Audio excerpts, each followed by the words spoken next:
Why do Democrats not push back when Republicans lie about their record and their policies? I've never understood it. So I've made a list of 10 things that Democrats need to push back on and the language that might be most effective to use. Firstly, let's talk about the lie that Donald Trump keeps repeating, that babies are aborted in the 8th and 9th month under the Democrats. These are sensationalist comments to imply that abortion occurs immediately prior to birth. Abortion does not occur in the end of pregnancy. According to the CDC recent data, 94% of all abortions occur in the first trimester. The majority of other abortions are performed in the second trimester. The very small number that take place in the third trimester are usually done because of dangerous medical conditions. Abortion in all states at any gestational age occurs during pregnancy. Executing babies after birth does not ever describe abortion. That is a description of murder, which is illegal. The post-birth abortion lie is a deliberate attempt to equate actual abortion, which is health care, to murder as a means to stigmatize women who need abortions and doctors who provide them. Leaving everything up to the states also creates an unsafe medical disparity. By restricting abortion in some states, the most vulnerable pregnant people will suffer. Pregnant people who cannot leave their state due to intimate partner violence, financial or childcare obstacles, and other common circumstances will be denied abortion, while wealthier, more privileged residents will still likely have access through travel. When Republicans lie about abortions in the 8th or 9th month, they're referencing Ralph Northam, the former Democratic governor of Virginia, who in 2019 did a radio interview in which he was asked a question about proposed legislation that would have loosened restrictions on late-term abortions. Northam gave a word salad of an answer that touched on the tragic circumstances surrounding the very rare cases of late-term abortions. He said, "When we talk about third trimester abortions, that decision is made with the mother and with the consent of the physician, more than one physician, and it's done in cases where there may be severe deformities. There may be a fetus that's non-viable." Then, in the same answer, Northam also talked about what would happen if a baby was born with a fatal diagnosis. As Northam's office explained at the time, he was speaking of two different circumstances, one in which a catastrophic diagnosis or circumstance would cause a patient to need a late-term abortion, which is extremely rare and done, as Northam notes, only with approval from more than one physician. The anti-abortion movement took the interview, twisted it, and ran with it, using it to claim that Democrats were promoting abortion after birth, or murder of newborns, which Donald Trump still repeats on the campaign trail. Number 2. Under Donald Trump, the US was energy independent. While Joe Biden rarely talks up his efforts to produce oil and gas, the nation's output under his leadership continues to smash records.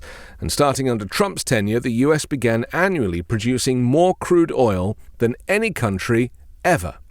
As a nation, we continue to import foreign fuels as well, so if energy independence means no imports, then neither president has actually done it. According to that definition, the country hasn't been energy independent for more than 75 years. And even if a country produces more than it consumes, oil is part of a global market. That means the fuel will still be exposed to international supply and demand disruptions that affect global prices. Energy produced from solar rays or wind is not vulnerable to global price shocks, so reducing the nation's reliance on fossil fuels is a key and often overlooked step towards affordable self-sufficiency. Number 3. Democrats want open borders. Of course, that's not true. Apprehensions at the southern border are actually up since Trump's term because the system is working, not because there are more people arriving. Trump killed the bipartisan border deal ahead of the election because he didn't want Joe Biden to look like he'd done anything on immigration.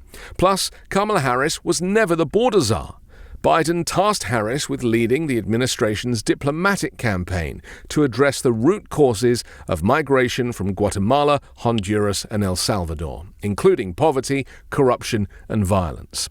So, next time she's accused of being the border czar, maybe she'd like to mention what she did do and how successful she was at it.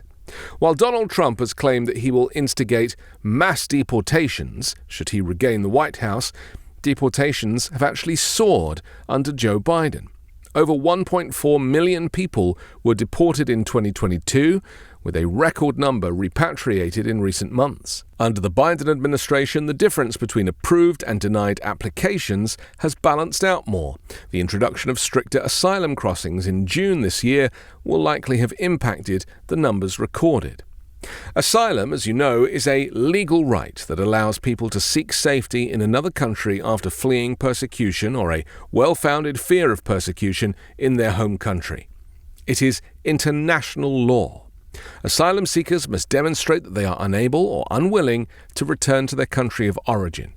They must provide evidence and testimony to support their claim, and the persecution must be based on one of the following protected grounds: race, religion, nationality, political opinion, and membership in a particular social group. In the United States, asylum seekers must apply for asylum within the country or at one of its 328 official ports of entry.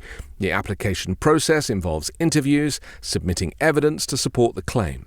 The process can take about 6 months from application to approval. Until they are granted citizenship, they, like me, cannot vote. And it would be nice occasionally for Kamala Harris or Joe Biden to mention the humanity of the subject. Have you no heart, Donald Trump? Joe Biden and Kamala Harris caused inflation.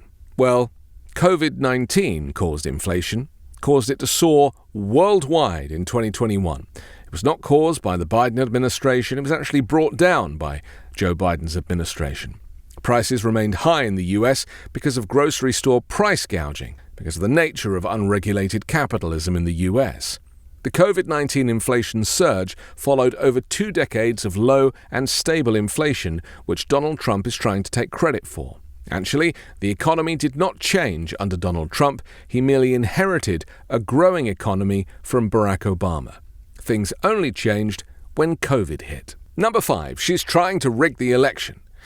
Democrats do not need to rig the election to win. The US is made up of far more Democrats than Republicans, as per the popular vote. Democrats, by nature, are not election riggers. They are advocates for democracy. It's Trump who knowingly pushed false claims of voter fraud and resorted to crimes in his failed bid to cling to power, according to evidence from a court filing from the landmark criminal case against the former president. Trump needs to be told more often that he is a loser and not that popular amongst the majority of Americans. They're coming for your guns. Democrats have never wanted to take away people's guns, nor are they against the Second Amendment. They want to enact common-sense gun laws that have proven to reduce school shootings and mass shootings. Most Americans are in agreement with that.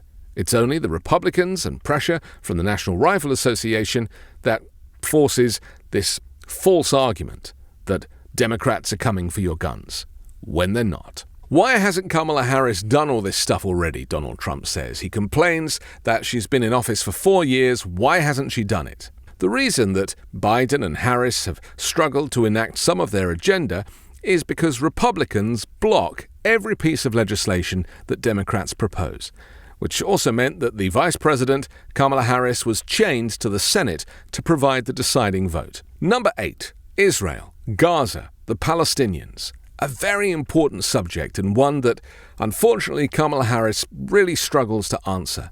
What she could say is what you'll get under Donald Trump, because Trump's plan for Israel and Gaza would be much worse for any Palestinians or supporters of a two-state solution, which Trump does not support. Trump loves his bromance with Netanyahu, and they both appear to hate Arabs. He takes credit for moving the U.S. Embassy to Jerusalem. He probably told Bibi not to agree to a ceasefire until after the U.S. election. So the outcome for Palestinians and for the people of Gaza will be far worse under a Donald Trump presidency. He will not stop bombing them and arming Israel until every single Palestinian is dead, whether they're a member of Hamas or not. Number 9, exposing Donald Trump's inability to understand climate change and his climate change denial.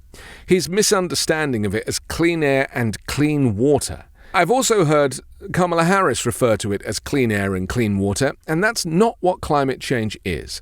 I think it's really important to show intelligence and understanding of the climate crisis in order to be taken seriously. highlighting the actual existential threat that is already showing itself with record heat and extreme weather events. And also compare America to other nations and how seriously they're taking it. Denmark tops the Climate Change Performance Index for the third year in a row. Estonia is riding the wave of renewable energy. After meeting and beating its previous target of a 40% renewable electricity mix in 2022, the country is targeting another ambitious goal, making 100% of its electricity renewable by 2030. Why don't Democrats ask Republicans why they want to keep paying for gas when they can power their cars and homes for free with clean, renewable energy? And finally, number 10. Kamala Harris is a fascist, and a Marxist, and a communist.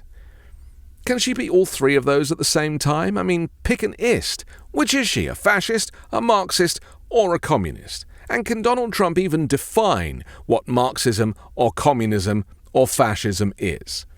Maybe Democrats need to talk more about other nations that operate as social democracies and understand that capitalism and kindness can coexist. It is not a case of one or the other. Most countries, civilized, modern, thoughtful, inclusive, progressive nations manage capitalism but also have a social safety net for the people who can't afford things. And another thing, why not ask Donald Trump why so many Americans support Kamala Harris and the Democrats? Why is she polling ahead of Donald Trump? Why does he feel the need to cheat, to sow propaganda, and to insist on hand counts in Georgia if he's so popular? And why are many of Donald Trump's former top advisors and Republican allies refusing to endorse their former boss's campaign, including former Vice President Mike Pence, former Attorney General William Barr, and former White House Chief of Staff John Kelly? Because Donald Trump is criminally insane. He's extremely dangerous and should not be allowed anywhere near the White House. Nobody in their right mind would endorse him, let alone vote for him. I'm Anthony Davis. You can catch me on the 5 Minute News YouTube channel, on Wednesday co-hosting Uncovered, and on Sunday on The Weekend Show with Midas Touch.